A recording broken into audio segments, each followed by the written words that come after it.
Plus de 50 navires et 20 avions se sont évanouis sans laisser la moindre trace dans cette zone. Le triangle des Bermudes continue de glacer le sang. Et à présent, il nous confronte à une nouvelle énigme. Que pourrait-il advenir ensuite? Les chercheurs ont mis au jour un mystère inédit sous l'Atlantique Nord, directement sous l'archipel des Bermudes. Cette région est tristement célèbre. Vous avez certainement entendu parler du triangle des Bermudes, n'est-ce pas? Il s'agit d'une vaste étendue de l'Atlantique Nord, approximativement délimitée par la Floride, les Bermudes et les Grandes Antilles, dessinant une immense forme triangulaire. Les spécialistes ne s'accordent pas encore sur ses contours précis, mais elle couvre des centaines de milliers de kilomètres carrés. Vous avez sans doute entendu des récits inquiétants concernant des disparitions de navires et d'avions dans cette zone. Nous y reviendrons plus tard. Pour l'heure, un autre mystère émerge. Sous l'île de Grande-Bermude, les chercheurs ont identifié une couche rocheuse colossale d'environ 20 km d'épaisseur, nettement supérieure à tout ce que l'on observe ailleurs sur la planète. En temps normal, le plancher océanique se compose de la croûte en surface, sous laquelle s'étend le manteau. Or, sous les Bermudes, une couche supplémentaire se situe juste sous la croûte, au sein même de la plaque tectonique supportant l'île. Cette configuration, totalement inattendue, laisse les savants perplexes quant à son origine. Cette découverte pourrait éclairer une ancienne énigme liée aux Bermudes. L'île repose sur un renflement océanique, c'est-à-dire une zone du fond marin plus élevée que les régions voisines. Habituellement, une telle élévation résulte d'une activité volcanique. Pourtant, aucune trace d'activité actuelle n'y est observée. La dernière éruption connue remonte à 31 millions d'années. C'est pourquoi cette nouvelle couche rocheuse revêt une importance majeure, car elle pourrait fournir un indice décisif. Les chercheurs estiment que la dernière éruption aurait propulsé des roches du manteau vers la croûte, lesquelles se seraient ensuite solidifiées sur place, formant une sorte de radeau, ayant soulevé le plancher océanique d'environ 500 mètres. Cette structure figée pourrait ainsi expliquer pourquoi l'archipel des Bermudes demeure perché sur ce renflement, bien au-dessus du fond marin environnant. Voyez-vous, certaines chaînes d'îles naissent de points chauds, situés en profondeur sous la terre. Des roches brûlantes remontent depuis le manteau, fondent, puis engendrent des volcans. Lorsque ce phénomène survient, le plancher océanique est soulevé. Ensuite, à mesure que les plaques tectoniques se déplacent, les îles s'éloignent progressivement du panache mantélique qui les a formées. Elles se refroidissent, s'enfoncent sous leur propre poids et laissent derrière elles une succession d'anciens volcans. Au fil de millions d'années, nombre de ces îles jadis élevées disparaissent sous la surface marine. Certaines deviennent des reliefs engloutis appelés monts sous-marins. Lorsque l'érosion en a aplani le sommet près de la surface, on les désigne comme des guyos. Un exemple emblématique en est la chaîne Hawaï-Empereur. La grande île d'Hawaï demeure active et émergée, mais en progressant vers le nord-ouest. Les îles se font plus anciennes, plus modestes, jusqu'à sombrer sous l'océan. Les Bermudes sont singulières. Leur renflement océanique ne s'est pas affaissé, malgré l'absence d'éruption depuis des millions d'années. Afin de percer cette énigme, les chercheurs ont exploité une station sismique installée sur l'archipel. Ils ont analysé la propagation des ondes issues de puissants séismes à travers le globe lorsqu'elles traversaient la zone sous l'île à environ 50 km de profondeur. En repérant leurs variations, ils ont mis en évidence une couche rocheuse vaste et épaisse sous les Bermudes.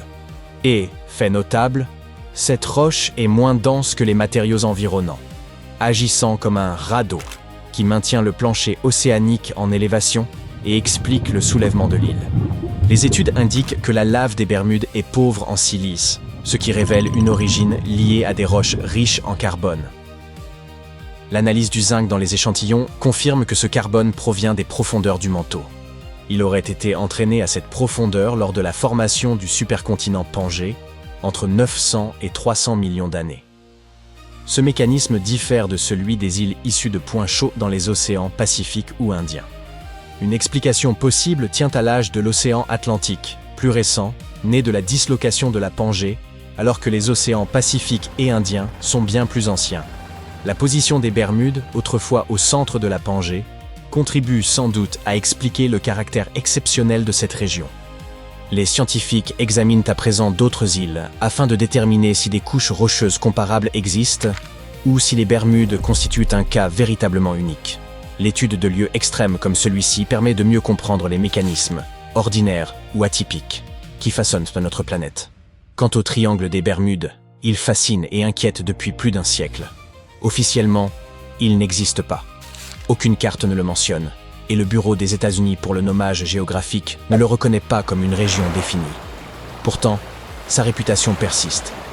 Les récits de disparitions inexpliquées remontent au milieu du XIXe siècle. L'expression « triangle des Bermudes » n'apparaît toutefois qu'en 1964, lorsque la zone est décrite comme une étendue triangulaire d'océan ayant englouti des centaines de navires et d'avions sans laisser de traces. En 1918, l'USS Cyclops disparaît sans explication lors d'un trajet entre le Brésil et Baltimore, avec 306 membres d'équipage à bord. Des décennies plus tard, en 1945, le vol 19 s'évanouit au-dessus de la même zone sans laisser ni débris ni indices.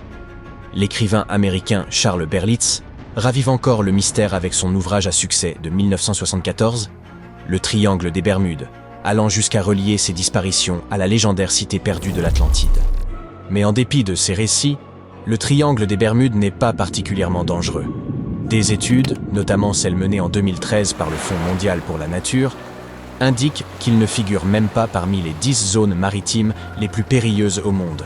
La région connaît au contraire un trafic quotidien intense, tant maritime qu'aérien, ce qui en fait l'une des voies de circulation les plus fréquentées au monde. Alors, d'où vient ce mystère ?